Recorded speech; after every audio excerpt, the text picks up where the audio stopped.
দুদিন পূৰ্বে ওদালগুৰি জিলাত আৰক্ষীৰ এনকাউণ্টাৰত আৰক্ষীৰ গুলীচালনাত কেনাৰাম বসুমতাৰী নামৰ এজন দুৰ্ধৰ্ষ ডকাইত নিহত হোৱা বুলি আৰক্ষীৰ ফালৰ পৰা সংবাদ মাধ্যমৰ জৰিয়তে প্ৰচাৰ চলোৱা হৈছিল আৰু তাৰ পৰৱৰ্তী সময়ত আমি জানিব পাৰিলোঁ সংবাদ মাধ্যমত ইতিমধ্যে বাতৰি সম্প্ৰচাৰিত হৈছে যে উক্ত এনকাউণ্টাৰত নিহত হোৱা ব্যক্তিজন প্ৰকৃততে ডিম্বেশ্বৰ মুছাহাৰী বুলি ডিম্বেশ্বৰ মুছাহাৰী নামৰ এজন কৃষকৰ পৰিয়ালে এই বিষয়টো উত্থাপন কৰিছে।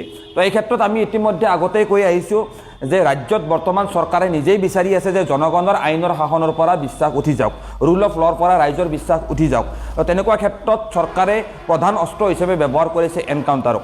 তো আজিৰ তাৰিখত এনকাউণ্টাৰ বোলা শব্দটো আচলতে আইন বহিৰ্ভূত এক শব্দ।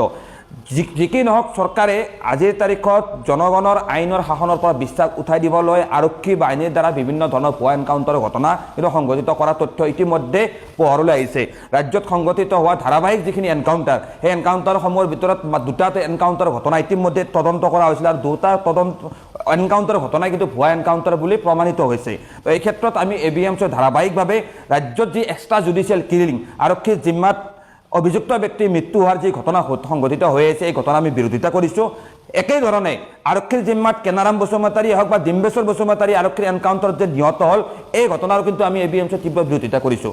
কাৰণ আজি কেনাৰাম বসুমতাৰী হওক বা ডিম্বেশ্বৰ মুছাহাৰী হওক, যি অভিযোগতে অভিযুক্ত নহওক কিয়, যিমান ডাঙৰে অপৰাধতে অভিযুক্ত নহওক কিয়, তেখেতসকলক শাস্তি দিয়াৰ দায়িত্ব হ'ল আইনৰ। ন্যায়ালয়ে শাস্তি দিব। অসম আৰক্ষীৰ হাতত তেখেতসকলক শাস্তি দিব পৰাৰ কোনো ধৰণৰ অধিকাৰ ভাৰতৰ সংবিধানে বা আইন ব্যৱস্থা দিয়া নাই। আৰক্ষীৰ দায়িত্ব অপৰাধী বা উপযুক্ত ব্যক্তিজনক গ্ৰেপ্তাৰ কৰি আইনৰ সন্মুখত থিয় কৰোৱা, আইনে নিজৰ পথ ল'ব। কিন্তু আজিৰ তাৰিখত অসমৰ মাননীয় মুখ্যমন্ত্ৰী ডক্টৰ হিমন্ত বিশ্ব শৰ্মা নেতৃত্বাধীন অসম চৰকাৰৰ গৃহ বিভাগৰ অধীনস্থ আৰক্ষী বিভাগে নিজকে হাইকোৰ্ট, নিজকে সুপ্ৰিম কোৰ্ট হিচাপে পৰিচয় দিবলৈ গৈ ইনষ্টেণ্ট জাষ্টিছৰ দৰে যি এক বেপৰুৱা এক ব্যৱস্থা আৰম্ভ কৰি বিভিন্ন অভিযোগত অভিযুক্ত ব্যক্তিসকলক এনকাউণ্টাৰৰ নামত হত্যা কৰি আছে, আহত কৰি আছে, ঘূণীয়া কৰি আছে, এইবিলাক ব্যৱস্থা আমি বন্ধ কৰিবলৈ দাবী জনাইছোঁ। আজি চাওক সংবাদ মাধ্যমৰ জৰিয়তে আমি যিখিনি জানিব পাৰিছোঁ যে ডিম্বেশ্বৰ মুছাহাৰী পৰিয়াল যিটো মৃতদেহ বুলি ইতিমধ্যে পৰিয়ালে দাবী কৰিছে, সেই মৃতদেহটো গাঁতৰ পৰা খান্দি উলিয়াই এতিয়া DNA পৰীক্ষালৈকে নিব লগা এটা পৰিৱেশ সৃষ্টি হৈছে। যদি এই যিটো মৃতদেহৰ কেনাৰাম বসুমতাৰী বুলি আৰক্ষীয়ে প্ৰচাৰ চলালে, সেই কেনাৰাম বসুমতাৰীৰ ঠাইত ডিম্বেশ্বৰ মুছাহাৰীৰ মৃতদেহ কেনেকৈ উদ্ধাৰ হ'ল? সেইকাৰণে আমি এই ডিম্বেশ্বৰ মুছাহাৰী হওক বা কেনাৰাম বসুমতাৰীৰ যি তথাকথিত এনকাউণ্টাৰৰ ঘটনাটো পোহৰলৈ আহিছে, এই ঘটনাৰ আমি মাননীয় গুৱাহাটী উচ্চ ন্যায়ালয়ৰ এক হস্তক্ষেপ আমি অনুৰোধ কৰিছোঁ। মহামান্য গুৱাহাটী উচ্চ ন্যায়ালয়, গুৱাহাটী হাইকোৰ্টে উক্ত ঘটনাটোৰ এক নিজাববীয়া গোচৰ ল'ব লাগে আৰু মহামান্য গুৱাহাটী উচ্চ ন্যায়ালয়ৰ তত্বাৱধানত এজন চিটিং জাজৰ নেতৃত্বত এক তদন্ত হ'ব লাগে আৰু এই তদন্তত যদি সঁচাসঁচিকৈ তদন্ত হয় তেতিয়া নিশ্চয়কৈ আৰক্ষীৰ এনকাউণ্টাৰ নামত যে আজিৰ তাৰিখত অসমখন এখন পুলিচ ষ্টেট বনাবলৈ চৰকাৰে যে ষড়যন্ত্ৰ কৰিছে, এই ষড়যন্ত্ৰৰ কথা পোহৰলৈ আহিব। আজি ডিম্বেশ্বৰ মুছাহাৰী হওক, কেনাৰাম বসুমতাৰীয়ে হওক, যিসকল ব্যক্তিৰ মানৱ অধিকাৰ লংঘন কৰিবলৈ এনকাউণ্টাৰৰ দৰে যি চৰম নিৰ্মম পন্থাৰ দ্বাৰা সেইসকল ব্যক্তিক হত্যা কৰাৰ দৰে যিবিলাক ঘটনা সংঘটিত হৈ আছে, সেয়া অসমৰ তথা ভাৰতবৰ্ষৰ গণতন্ত্ৰৰ প্ৰতি কিন্তু শুভ লক্ষণ নহয়। কৰিলে এইখন দেশত গণতন্ত্ৰৰ দৃষ্টি থাকিব। আমি আহ্বান জনাইছোঁ যে ডিম্বেশ্বৰ মুছাহাৰী আৰু কেনাৰাম বসুমতাৰী এনকাউণ্টাৰৰ যি ঘটনা পোহৰলৈ আহিছে বা অসমত যিমানখিনি এনকাউণ্টাৰৰ ঘটনা সংঘটিত হৈছে, প্ৰত্যেকটো এনকাউণ্টাৰৰ ঘটনা এক জুডিচিয়েল এনকুৱাৰী হ'ব লাগে।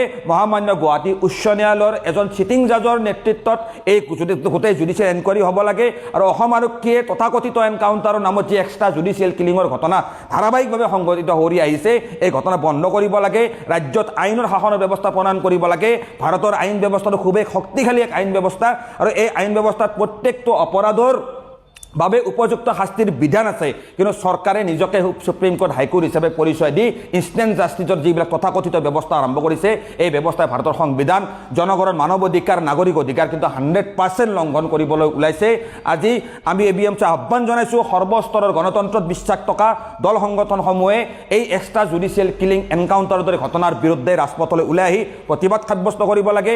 আমি এনকাউণ্টাৰত নিহত হোৱা প্ৰত্যেকটো পৰিয়ালৰ ব্যক্তিসকলৰ লগত আমি আছোঁ, জনগণৰ সৈতে আমি ABMC আছোঁ। ধাৰাবাহিকভাৱে চৰকাৰৰ এই নীতিৰ বিৰুদ্ধে প্ৰতিবাদ সাব্যস্ত কৰিব লাগে। কাৰণ মানুহক হত্যা কৰি কেতিয়াও পৃথিৱীত কোনো ঠাইতে কেতিয়াও অপৰাধ নিয়ন্ত্ৰণ কৰিবলৈ কোনো এখন চৰকাৰে কিন্তু সক্ষম হোৱা নাই।